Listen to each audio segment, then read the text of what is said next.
Yes, so I'm going to go ahead and call the Central Business District Committee meeting to order. And first thing on the agenda is item A. Who was that? Andrew, Marty, or? Right, I think it was Rachel. Rachel Andrew. Yeah. Right. Well, how about she's been doing some great work, and the whole team has. And so I think we've got a lot of stuff coming up starting here in a couple of weeks, so we're getting really excited. Our first Rock and Main concert is on September 11th, that day from 5 to 9. There's a tech game that day, but it's earlier, so we're trying to kind of push it as, you go to the tech game, people that have the 2-night minimum stay in the area, come on downtown, have fun, get some great food, listen to great music. We're also doing, since we met last, we've added in a portion called Remembering Our First Responder Heroes. So certainly recognizing that it is 9/11 and it's a 20-year anniversary of that. So in between acts, around 7 o'clock, we're going to have the Color Guard, which will be PD working with the fire department, which is actually the first time that they have done that. So they're going to have the Color Guard down there. One of the bands is going to sing the national anthem as well, and Brad's going to make a few comments. And we're going to invite any responders, whether they're working at the event right then, they're retired, they're just attending the event on their own, to come down front to the stage so we can recognize them during that time. It'll be probably about 10 minutes long, roughly. Visually wise, what we're going to do is we're going to ask the local businesses to put out American flags, the folks that are on Main Street. We're going to ask vendors to decorate their booths as well. Hopefully our staff will be able to do our tie-dye shirts from July 4th because they had the red, white, and blue on them. And then we're going to have some emergency response vehicles that will be parked kind of next to the stage and then also in front of it. And then behind it we'll have the fire department ladder truck with a giant American flag hanging below it. So I think it'll be great visually, but also for us in our community to kind of recognize the 20th anniversary, what has happened, but also recognize our current heroes that are here in our community as well. So I'm really excited about that part and being able to kind of intertwine that with it and recognize this. What time will that be again, approximately? That'll be roughly 7. So they have sound check for the last band at 6:30. So once they finish, then we're going to do that. So right around 7 o'clock. So. And Rach, a couple of things I've heard you mention before is that the position of the stage will be so that you'll be able to see the flag where the veterans, on the Veterans Square. Yeah. And so like the idea is when you're looking down Main Street at the stage, you'll see the flag hanging behind the stage there. They'll only be there for the actual ceremony portion, just because they've got other responsibilities, but we will have it there for that part. The other emergency vehicles will stay throughout the event. They'll get there probably, I think we said about 4 o'clock. They'll get lined up and all. So. Have you had a chance to talk to DCI at all to get that downtown support? No, I have not, and I remember you mentioned that last time, so I apologize. I have missed that last time. Yeah, they could be a really good partner to help. Yep. I remember you saying it now, but I forgot to do that, so I will do that. Reach out to them and see anything that they've got, also, get their help as well if they want to be involved in it somehow. So I know we're really excited. We had our July 4th celebration, but this is my first big one here, but also, to be able to get some pretty good bands in here, and we've got 8 food trucks finally reserved. That has been a little bit of a troublesome thing, just because the date is really hard. There's tons of events going on that day, as well as some have gone out of business and having staffing issues and such. So we've got 8 trucks, and we've got a good variety. I think of food. We've got a seafood truck that's coming from Roanoke. Salty Lobster Company is coming. Yeah, they've set up here. Yeah, they're really good. Hot Diggity Dog, Finger Wing Good. What else we got? Little Hot Eddies. So we've got a good variety of different things coming for that. So just pray the weather's good, and then I think we'll be good. So we're excited about that. Have you heard of any local businesses interested in bringing their stuff out? Like as a vendor, or I have not. In regards to the food, that's where we started. Was trying to get Christiansburg folks, and they're having so many issues with staffing.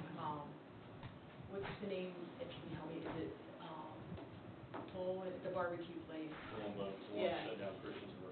They wanted to come, but right after we spoke, he said he was gonna have to focus on Blacksburg for now, just because of staffing, and then once we get that built up, they'll be back. But they might be able to come October 2nd, he said, just depending on if they can get enough people and all. So we started with the local folks and then kind of reached out as we had to be able to get enough food trucks for it. But vendor-wise, I don't know if you have, but I haven't had anybody reach out. There's no really through anybody that come out and set up. I mean, that's very similar to, July 3rd. Yeah. There's not really any people downtown business-wise, especially that time of the day. And then the other thing, of course, there is a Tech football game. Half of the food vendors that we worked with in the past are in Blacksburg set up. And, that just complicates things. But that was the idea, to have it as a tailgate party, so to speak, after the Tech game, to keep Tech fans here another day. Right. So the street will be closed from 1:30? corner of Franklin and Main down toward the Dollar Fresh Market all the way. Yep. Just like all our events. Right. So I would suggest that either DCI do it or somebody real soon give every merchant along that road a flyer telling them what's going on. Oh, we Yeah, do. we do. Well, I mean, I haven't seen That's one what we yet. do for all our events, but Well, I we haven't know. done that yet. Yeah. And I know from talking to them, they hate the street being closed. And part of that is we're not telling them how to take advantage of the street being closed. Now, I know this is an evening thing, and most of them are closed anyway, so it doesn't make any difference. But, to get more of them involved, I think you really have to teach them how to be involved. That's right. Because they're tired. They've been open all week, and now you want me to work Saturday night? Well, you better make it worth my while. And sometimes all they think of is nobody can get to my business. It's just all about educating. Yeah, we've got the public parking and such that they can, people park at, and they can, McAdoo's, I think, is a good example. I know July 3rd, they certainly took advantage of that, of all these people down there, and people went in there, I went in there, got something to drink and stuff. So I think just changing the mindset of the road is closed, but there's still parking, and people can still come to your businesses during the event, so. I get it though. I mean, you weren't here, but when Hickok Street closed, we heard a whole lot of people not happy about that. And, I think they got used to the second street, but then, we opened it back up. So street closures, just so you know, tend to be somewhat of a bigger deal. Yeah. But I do think that DCI could really help Okay.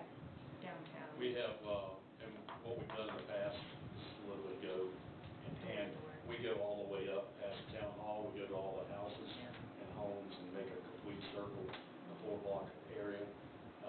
But what we discovered, there's only like 3 true businesses that is affected. And what we did was we worked with the Antique Mall to make sure that their loading dock and their front parking lot is partially open. And most of these events want to not close down that parking lot in one form or the other. The other one was the hair salon. They now have parking in the back and access there. And the other was the tattoo parlor and at the point, the Vapor, but they have access in the back too. Yeah, that's good. So most of the businesses have access to an exit or a parking lot. The healthcare business is not open on Saturdays. Yeah. Which would be the only other one. But most of the businesses in downtown are not true businesses that's going to either come out and sell something or be open during those events. And then the next one we have that we're not necessarily putting on, but we are assisting with, Wilderness Trail Festival is on the 18th, that following weekend. So we will have some staff there for setting up the stage and such. And then at the same time, our 8-mile walk challenge is going on the Huckberry Trail. So most of our staff efforts will be placed there, but we will have some support staff over at the Wilderness Trail. And I'll be checking it out too, because it's my first one, so I'll go there after our walk to check it out. That one, walk is on the same day. it's on the same date, yes. In the morning. Yep. So we start at 8 a.m., I believe. But depending on how long it takes people to walk 8 miles, they'll go into the afternoon, so. Do you have all 60 spots filled up yet? No, but we No. usually do. Usually we have a waiting list. Yeah. That's usually what Steve Hubbard helps with. Oh, yeah. Oh, yeah, yeah. And then we've got, homecoming parade for the high school will be on the 22nd of September, so us along with Public Works will be doing some things for that with barricades and such, that afternoon. And then our next big event is October 2nd, that's our second Rock and Main, concert event. So that one's a little bit longer, it's from 3 to 9 that afternoon. And we've got so far 13 food trucks for that, so we're excited. Not quite as popular of a date for folks because there's no tech game that day, which was on purpose why we scheduled it then. So we'll have 3 bands, and again, food trucks and such for that. And then also that same day is the fishing rodeo that Nick is heading up. So that'll be a pretty busy day. His is mostly in the morning. I think they end around lunchtime roughly, and then we'll start up at 3 o'clock. And then that day also the police department has their fall festival as well.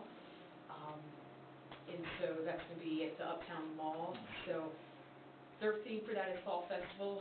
That's what we were going to do for ours. So I just found out that yesterday or the day before. So what I'm thinking we might do is try to kind of collaborate with that. And, morning time, there's Fall Festival over the mall, and then that actually finishes at 3. We start at 3 to get people to do essentially both activities. Go out with your family in the morning, enjoy the bounce house, this and that, and then, that evening come out to downtown and enjoy a concert, free concert and food and such. So I'm going to reach out to them and see if we want to collaborate on themes and such and try to market that together. I was going to say, if we had a sign out there saying, hey, Yeah. come over here. Yeah, come on downtown and Yeah. 3 live bands, pretty good bands that'll be there. So going to work through that. And then October 22nd, we have a tailgate party at the high school. So we're going to be throwing the party there up where the tennis courts are. Going to have hopefully an inflatable. We're working right now to see availability and pricing and such, but the idea is to have inflatable out there, working with some different local food places to see if we can get food at cost, so we can kind of leave that in the budget a little bit, because this is an added-on event. It was not budgeted for this fiscal year. So trying to see what we can do there to get things at cost and make it affordable for us. And it's obviously going to be a free event for the community, but we would love to be able to give out T-shirts with Parks and Rec logo on there and have Christiansburg High School on the front, or do something like that for the students to come out. But the idea is families to come out, have fun, grab a hot dog. We're going to have a live remote there for the pregame going on, play some different games, get a T-shirt, and then walk on over to the game. So next week we're actually going to the high school to speak to their sports marketing class. And they have a new teacher, Cameron, who seems really awesome. She's very excited. Tim from the school got me in contact with her, and they're going to actually be helping with the event, which is really neat. So we're going to go and speak to them next week, and then they're going to come up with some projects for them to do for the event. And she's the teacher. She's very excited about it and would love to continue to work with us. So I think that's a great collaboration for us to do, and students to get some real-life experience to get out there and work on what this event can look like, and then also come out to the event and actually work it and see what the end benefits are. So we just had our meeting with her yesterday about that, so we're pretty excited about that. And then last for the fall list is on the 30th. We've got our Getting Scared and Huckberry, the 5K, and then trunk or treat for that. Registration is open. We have a meeting Friday morning with the track or cross-country, I'm sorry, I can't remember, cross-country coach at the high school, because they've always helped us out a bunch with the event. And then Diane as well is going to meet with us and go over some final pieces, but registration is open. We've got Bradford softball team's going to volunteer that day and help us out as well. So it should be a really good community event for everybody. So. All right. What time again is the homecoming parade? Homecoming, I do not have a time yet. Usually 6 to 6:30. Yeah. Charlton got the application for it. I haven't seen it yet, but They've always had it 6:30. Well, I came out there was earlier for some reason. Are we still getting those applications in, was it 45 or 60 days we had to get them? 45. Okay. Typically we get them.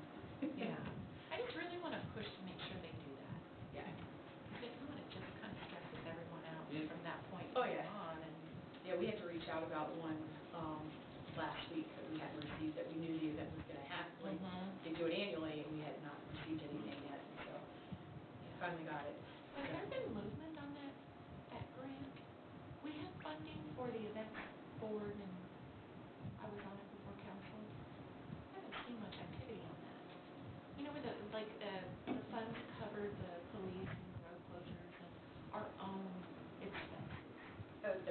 I think it's $8,000 per event. Are they still getting those?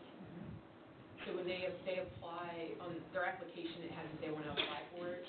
And then, from my understanding, what then happens is Charlton will go in and see what our actual expenses were, Right. and then he contacts finance and lets them know regarding that, so.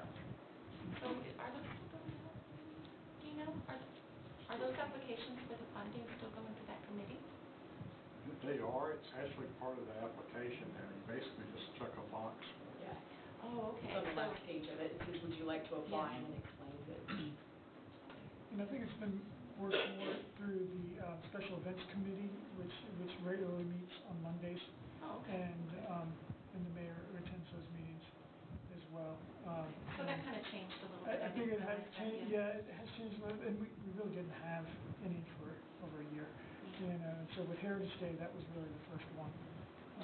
And that wasn't, there was a stage and a few other things, but that really, Yeah, it the was. largest one that we're working on right now is Wilderness Yeah, Trail. that was pretty Yeah. big. Yeah, okay.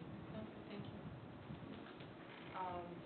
And that's all the events I have listed for the fall. We've got Christmas stuff, obviously, but it's still pretty far out. We're planning already, but it's still very early. And we may I'm have sure. a Veterans Day parade permit come in as well. But they've indicated that they're gonna move forward with it. We haven't received an application yet.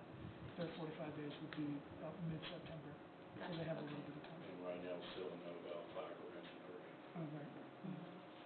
They're having problems with staffing on their own too. So that, and that's typically a Tuesday or Wednesday.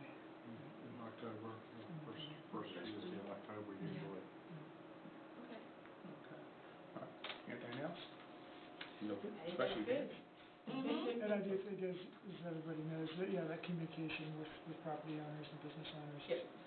we can do it really on all levels, you know, is critical, especially because we will have 4 or 5 street closures here in the next 2 Yeah, weeks. we'll go out probably next Thursday or Tuesday and hand out flyers for the event on the 11th.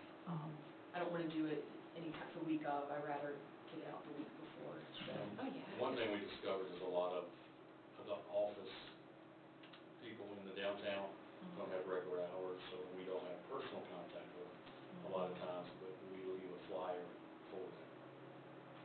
So there is some type of contact. I would say a month is helpful for You think? this. Okay. And we Yeah. do We have, can push it out, and we can do even a reminder too, the week Yeah. prior. and we do have all the emails for downtown too. Because if you want to take advantage of the business, you want to plan ahead yourself. Yeah, maybe it's a special or extra product or whatever. And the business would need some time for that. Okay. And I think that also, it kind of hits with some of the things we've heard about some places not feeling supported. And it could be possibly that, you know, we're not giving them enough notice, like Charlie said, you know, like the week of or a week before just isn't enough. Okay. So I think that'll help repair also some of the things I've heard about towns supporting businesses in downtown.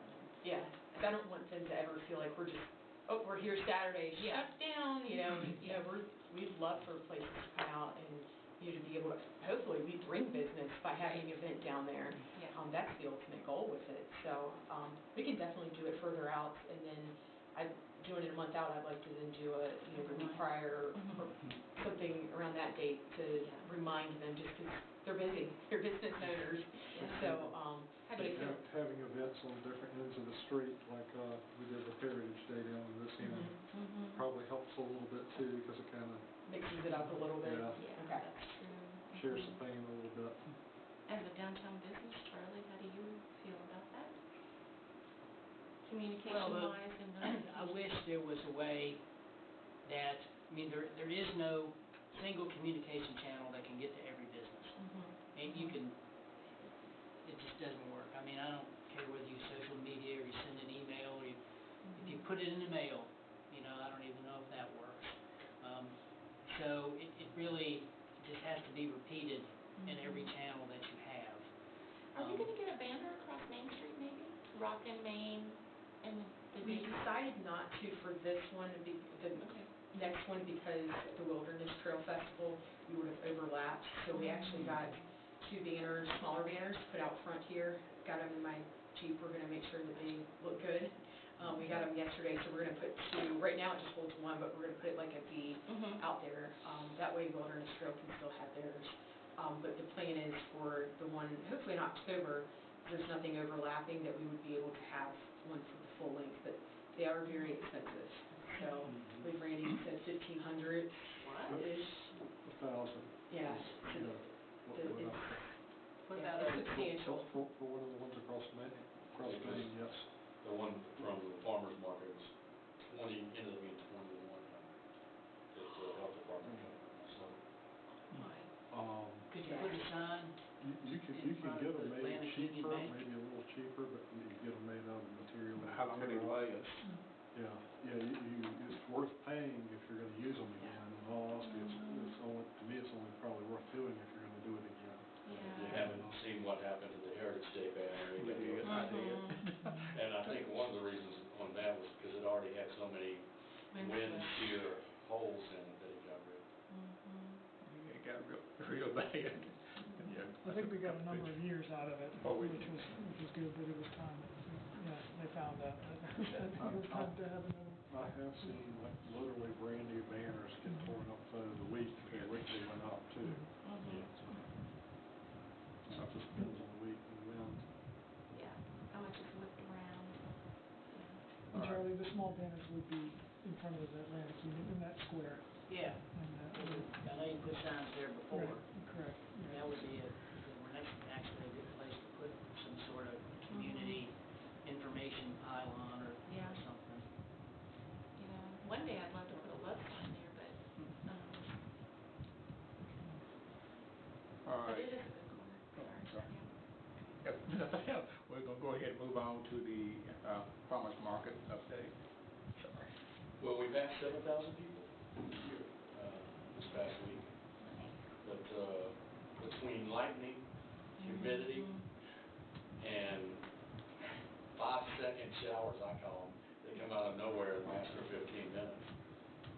Our attendance did fall from 645 the first week down to 425 last week. I think that's a combination of the weather and also the school starting back. So this week we're going to have, in cooperation with the Wonder Universe Museum, we will have a big kids scavenger hunt. That will be going along with the Boy Scout Day at the park at the market. Now, key thing is with the Boy Scouts this week, they're going to have, I don't know if anybody has seen them yet, but they've made 6 flag collection boxes. The idea is to make one at the rec center. They'll have one at the county administration. I don't know where else they're going to put them, but they will be on display. And then there's going to be an exhibit of this troop, the 2 troops in Christiansburg, of all the Eagle Scout projects they have done with the rec department and the town.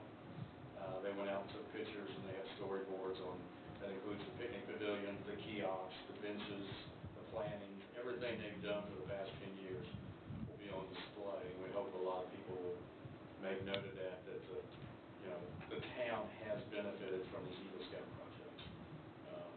Then as one of the things they're going to do, they're going to set up a Pinewood Derby, small version of the Pinewood Derby, and kids will be able to come do it. It'll be done with Hot Wheels cars.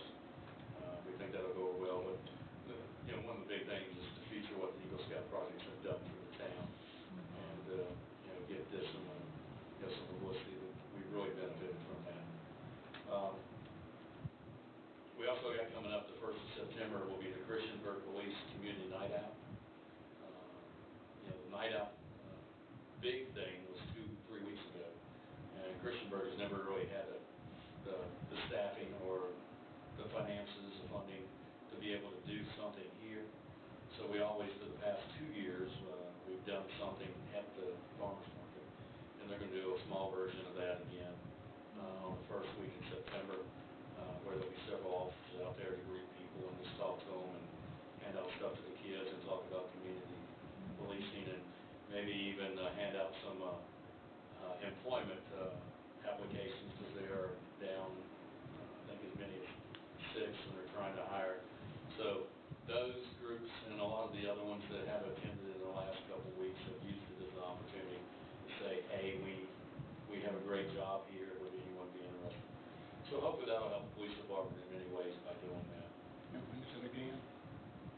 September 2nd.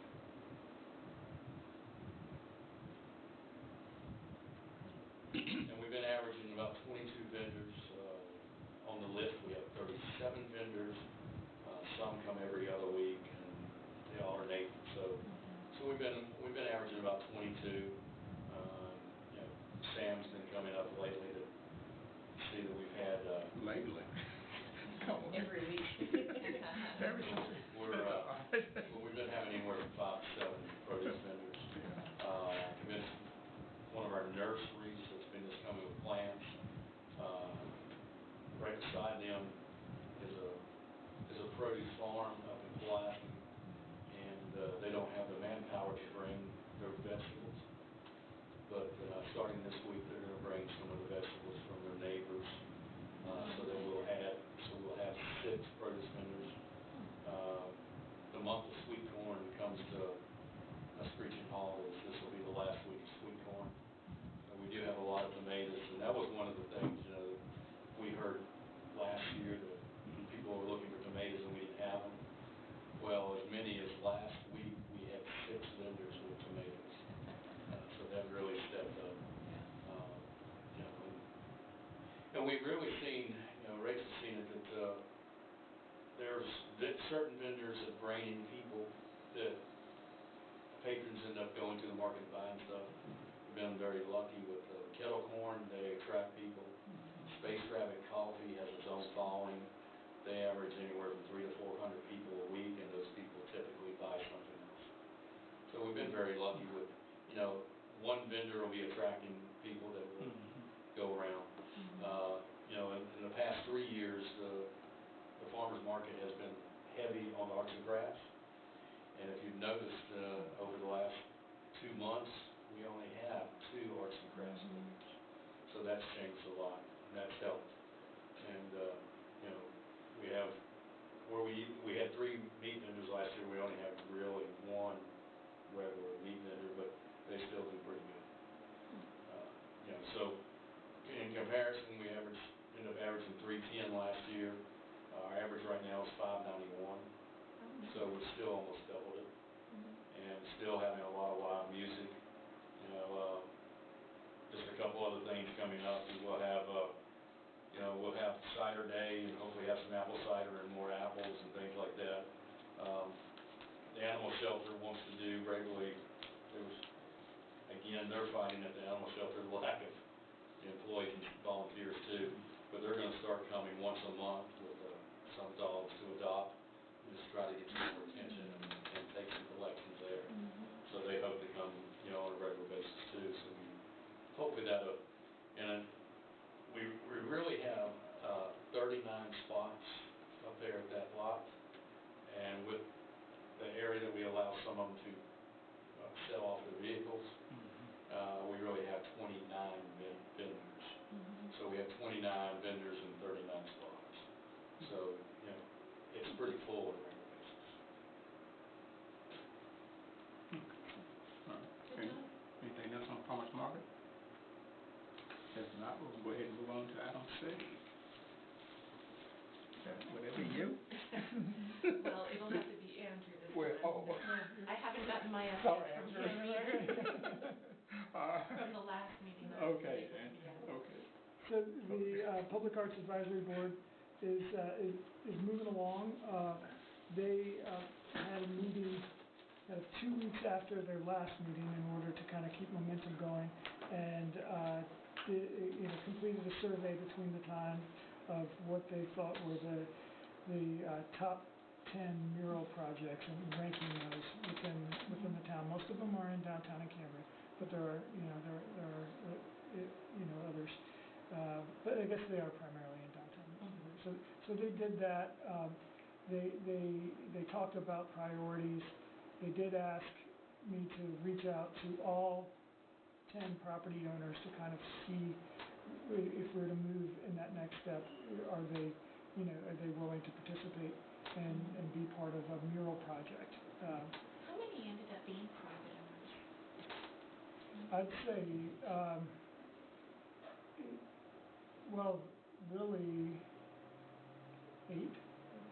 Yeah. I'd say just about all of them. Yeah, with the exception of ABC. The ABC and the garage. In the garage here at Town Hall, right? So, I'm sorry, please, Oh, no, you can join in. I mean, we've looked at, street views of the buildings, and, I think the one that has the most enthusiasm is to do, a mural either on the side of the electrical supply in Cambria or on Charlotte's Web. We kind of feel like if we were to do a mural on the side of Charlotte's Web Antique, so it's facing the railroad track, that would be like a marquee project. It's so big, and we hope they'd be excited about it, but we wouldn't want to do that one first because we want to see what we can do with smaller projects. We have looked at some RFPs from other localities of how they do it to solicit the people to do these projects. And it was kind of a pretty significant discussion because the city of Roanoke put out an RFP for somebody to paint some windows at one of the office buildings. And the windows are floor-to-ceiling windows in the front of the building, but they were only offering, you had to do it within a $4,000 budget. And some of the people on the committee was going, I'm not sure you can really do it for that cheap unless you're going to furnish the paint. So we talked about how much it would cost to do some of these substantial murals, and whether it would be a painted thing or whether it be printed vinyl, decal type thing. Good discussions, and sometimes I feel like we just tell Andrew, you do all the research and we'll talk about it. And we need to probably step up a little bit and help the town out, because that's why we're there, not just to give our opinion, but we want to do some of the work too. Well, it's been a great committee, and it's, and it really, it's, as far as what staff is doing now, and I think, for next time, they really wanted to start to hone in on costs for the different murals, and so, and that's probably where it would be great if maybe we can have that conversation in the next week, and they are planning to meet on September 8th, right, at 11:30. Yeah, I think a prime example is the mural that was attempted on the back wall down here at the brewery. She tried to cut corners and use a cheaper paint, and look what happened to it. So you're right. And we'll be able to seal it in time and such. And they've been able to come back and clean it up, but there was a time where it was washing off pretty regularly. Yeah. And that's something that is kind of in the front of all of our discussions is, okay, we do this, but how are we going to maintain it? And the cost going forward, if this is supposed to last 15, 20 years, there's going to be a cost to maintain it. And who's going to maintain it? Is that something that the artist would do, or is that something that the town has to do? And I don't know if you thought about this, but Radford has touched up and completely redone 3 of the murals on the wall where they did the music, where they just took the building out downtown. Yeah. And that might be a source just to have, because those were historic murals that were covered up, that they had to retouch and fix. Yeah, the line of Cardui or whatever. The building burned down, so they had to remove it. And that'll be good to reach out to them. The buildings, businesses that you're looking at, the buildings, are there any chances that, let's say, they say, okay, you can do it, that in a year or two, that they can sell that business, or is this going to be long-term owners, I residents? think we're hoping for longer. That's what I'm hoping. Yeah, and I think that would be part of, some sort of agreement. Yeah. And it's, I like to think that we would be dealing with the building owner as well as if the business is just a tenant. Okay, yeah. But then what, a year later, they say, take it down. Yeah. Or paint over. Yeah. Because we had that concern with Montgomery County owned property, so I'm not calling that property's name out, but anyway. Yeah. We've had crazy amounts of discussion about the what if. What else? Good. Okay. And there's been a lot of, what if there's damage, what if it needs clean, and so we're trying to look at other communities and how they do it,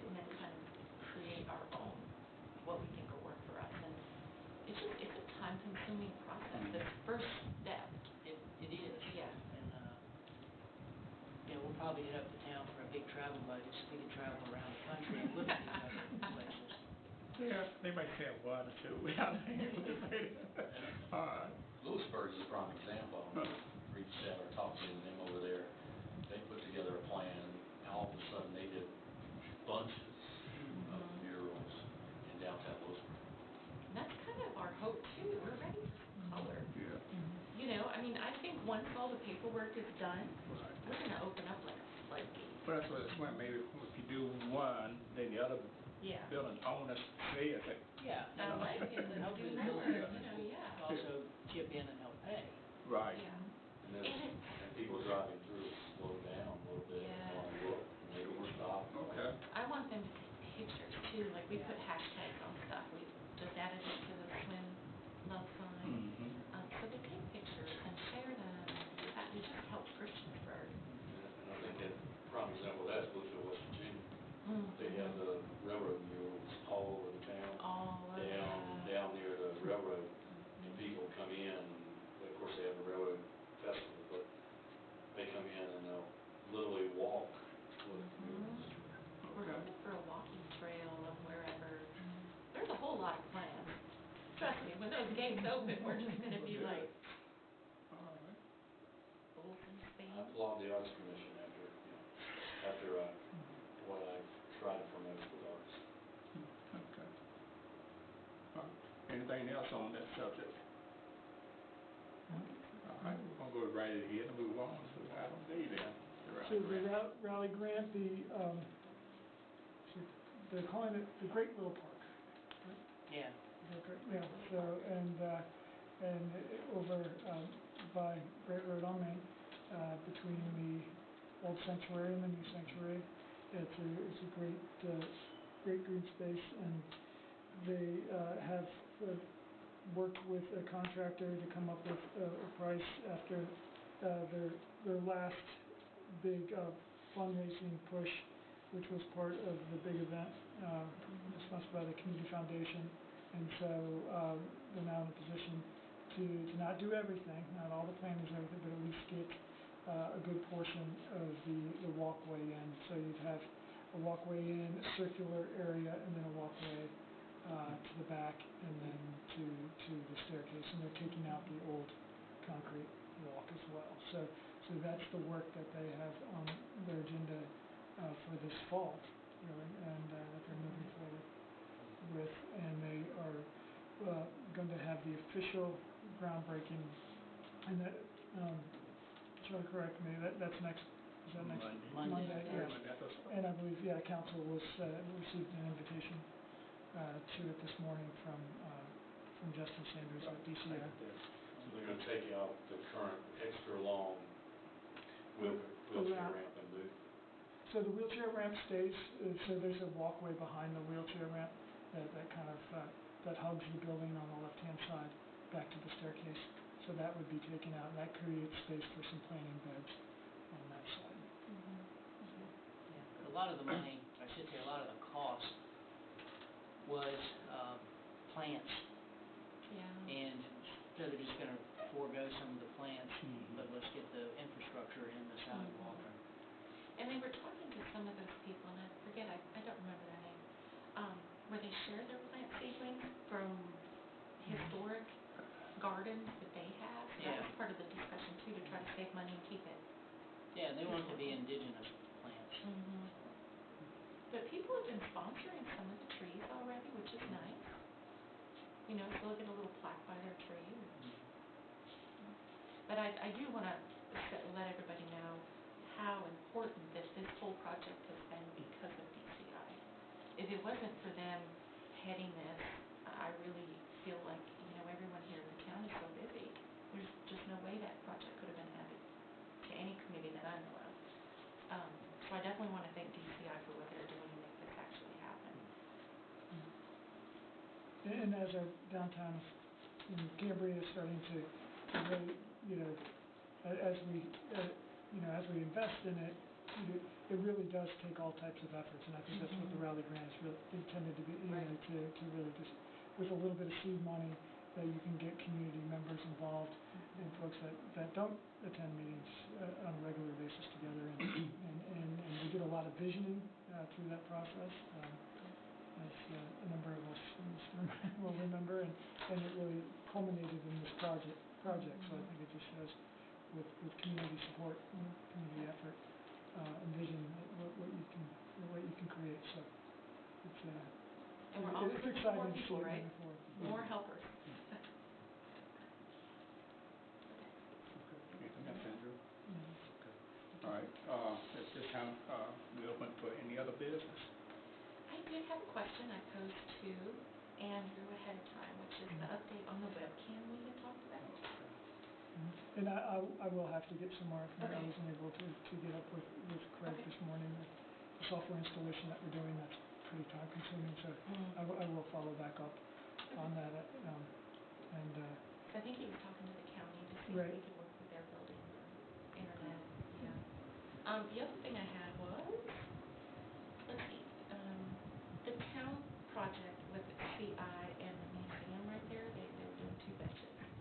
And I was curious if Marty's bench plastic donations, are we going to try to push that to get 2 benches to that spot, or are they just gonna be purchased? I think I would just purchase the benches, to be honest. Okay. The benches that Marty has are composite material, and Mhm. it just doesn't really match what we have downtown. I was thinking, Seen one yet. They could be stolen, we would have to have mounting brackets, a lot of effort would have to go through. I know another. we have building one at the probably rec has to. center, don't we, in the lobby area, is it still there? We have 3, but they're lighter than you think, and they would have to be locked down in some form or fashion, because I would not trust having them out and about. Gotcha. Okay, all right, thank you for that. Cool, And on that note, I think Randy had a quick update as well. Looking at doing the project basically the end of September, between Wilderness Trail Festival and the second Rocky Main Street is when we're looking to have the work done, the concrete work. I'd have the benches put in after the grads are gonna have a contractor do the walkway, and I'll have the benches put in right after that. That would restrict us in any way for our one event, I mean, depending on how much it's done. Which event are you? For the October. October 2nd event. I would hope that they would be done, and we could control our public works support. So they're gonna have to work basically between those 3 weeks. And it really would be, it's on the opposite side of North Franklin, so I don't see it impacting the event, even if construction was still going on during October 2nd. I mean, Wilderness Trail, it would, it definitely needs to be after Wilderness Trail. Because they do use the score, they're gonna use the score pretty heavily. how long do you think that might take? Probably 3 days, 2 to 3 days. Oh, that's it? Probably so. I think they'll probably get in and get out. Well, I thought it'd be much longer. Oh, that's great. That's not with the panels, so. That's No, not. that's just the walkway and the brickwork. That's not, us moving the benches either. And the brickwork will probably be the most time consuming. Yes. Has there been a decision made on those? Didn't we look at those last time? On the bricks, Uh-huh. I think I unofficially kind of talked to Randy, I gave you what I thought, and I said, that was just me, and others may not see it that way, and it is history, so I left it up to Right. Randy if they want to use bricks or not, but it's just, it was just Yeah. what I saw, what it could be. Was, I guess, going to add an extra, row of, a line, the walkway going up to it, basically the L shape of the walkway with the bricks, Mike refers to it as soldering as you stack them up beside of it. That will add a couple thousand to it, but I do think it's worth it, so I'm going to go ahead and have that done. Do you have any kind of drawings on? Actually, we do, or bring them up if you like, if you go under T administration.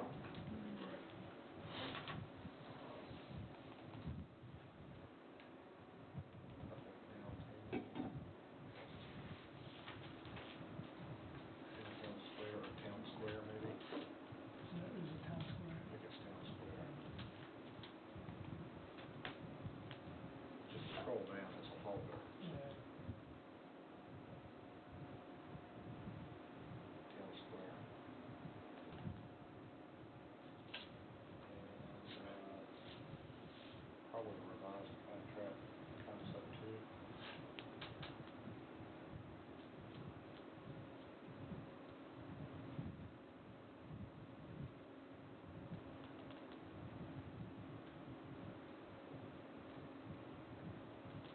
dreamed some stuff long ago.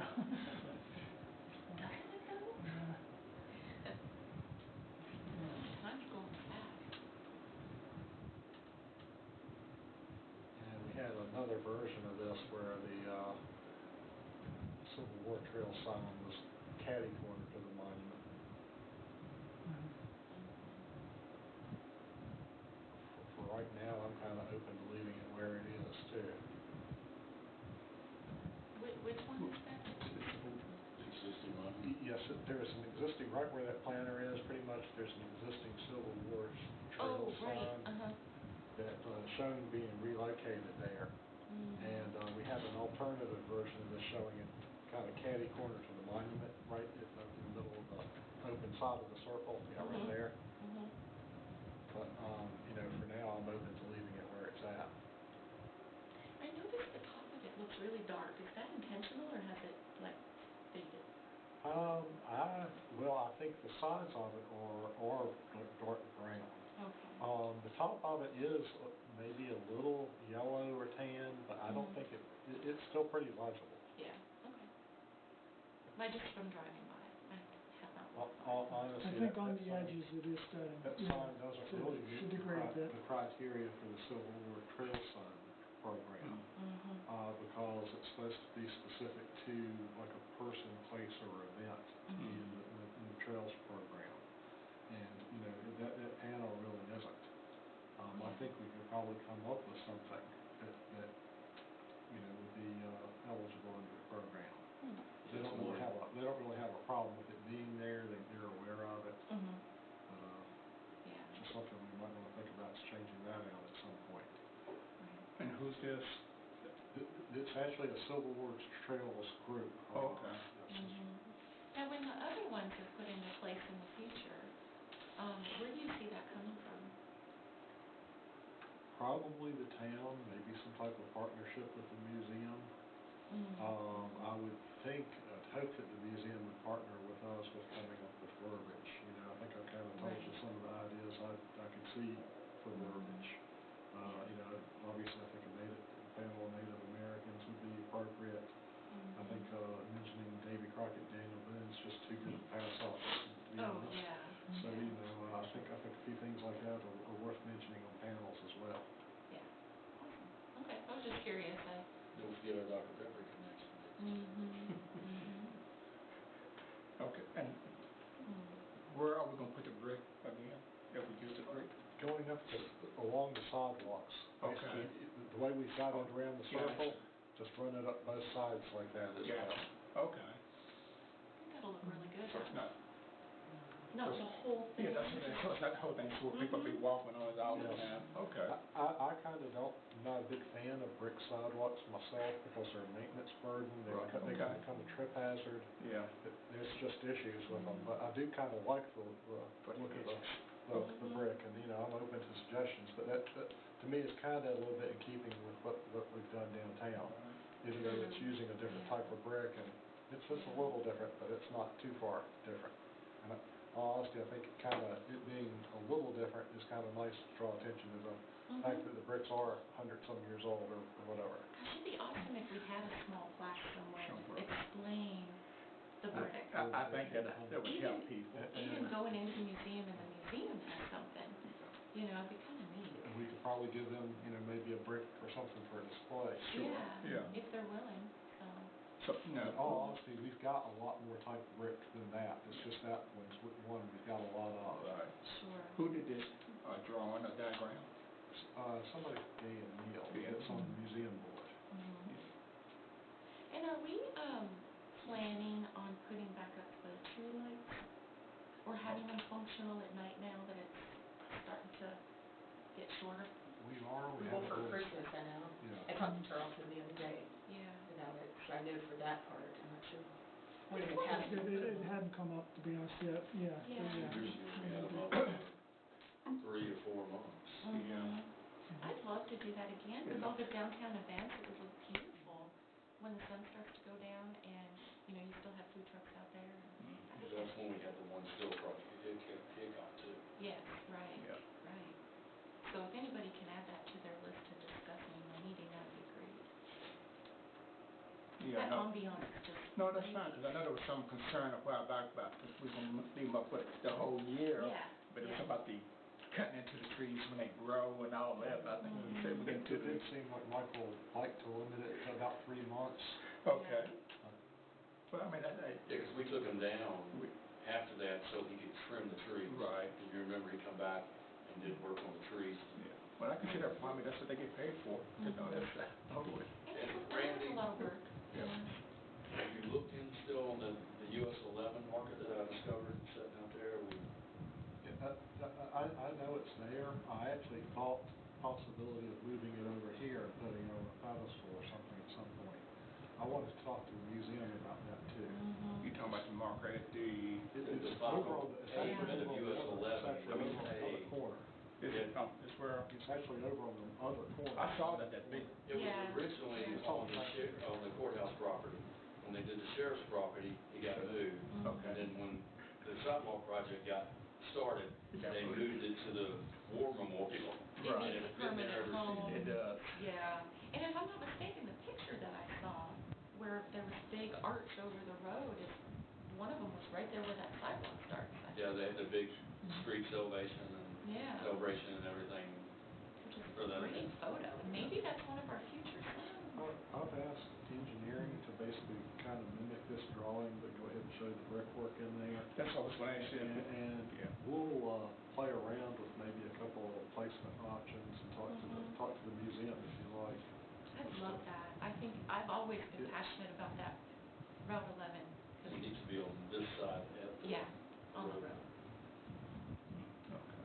I think that'd be great. I love that the museum's gonna be right there. I might, if it's okay, go ahead and bring the museum into talking about maybe redoing the Civil War trail sign to try to make it compliant too. Mm-hmm. It was more general when it was put up. Well, and the bones of it are still good, so the majority of the cost should be reduced to only change out the faceplate if we had to. That would help. Because I know, I think he estimated $2,000 a sign, which just seems crazy. That sign is compliant other than the message, like the structure of it and everything, it does Yeah. meet everything other than, it's just the fact that it's not specifically tied to a person, place, or event. I think that's the only issue with it. And I agree with you, I think we could modify it so it did qualify. Yeah. Because I don't think it has the Civil War Trail logo on it, does it? It does, Yeah. yes. But, you know, I would think if you mentioned something like, the General Stoneman's encampment across the street or something, Mm-hmm. you know, I think that would probably, I think when it was introduced by the lady, the girl from over in Smithfield, and they were just trying to generally say that Christiansburg was the secondary location of the surrender like Appomattox. So it was more of a general something. Gotcha. Well, as we all learn and unknowing, you know, there's a lot of history in this little town. Mm-hmm. It's just, you know, we don't know about it because people, either they forgot about it or they just don't want to talk about it. Well, you know, some things, yeah, it needs to come out or should come out or whatever. I mean, just like, I'm going back again, y'all probably don't know, my concern with the brick, you know, but then once again, that's what I saw. Up there, Right. see. Different perspective. Yeah, but once again, it's old history and. It's like somebody the other day, like, I saw a sign that said the Continental Divide as I come into Christiansburg. I've never seen that before. And it's been up there for how long? Yes. Yeah. 2 years? Yeah, but I think once you take, if you use those bricks, it's like you put, you know, put a history somewhere, just in case someone comes with that same question, what does this represent? in all honesty, I can't necessarily tell you where those bricks came from. Some of them will have Yeah, like the that would brick, be good. some of them will have the brick company stamped on the Yeah. outside of it or something like that. Yeah. But, yeah, we've definitely got a big kind of Heinz variety of bricks, but, Okay. definitely a whole lot more of those than anything. At least they were safe. These bricks were. Yeah. Right. Yeah, they are. All I right, think is it's there, great, yeah. is there anything else to come before this committee? Don't have anything? Nope. In that case, we are adjourned.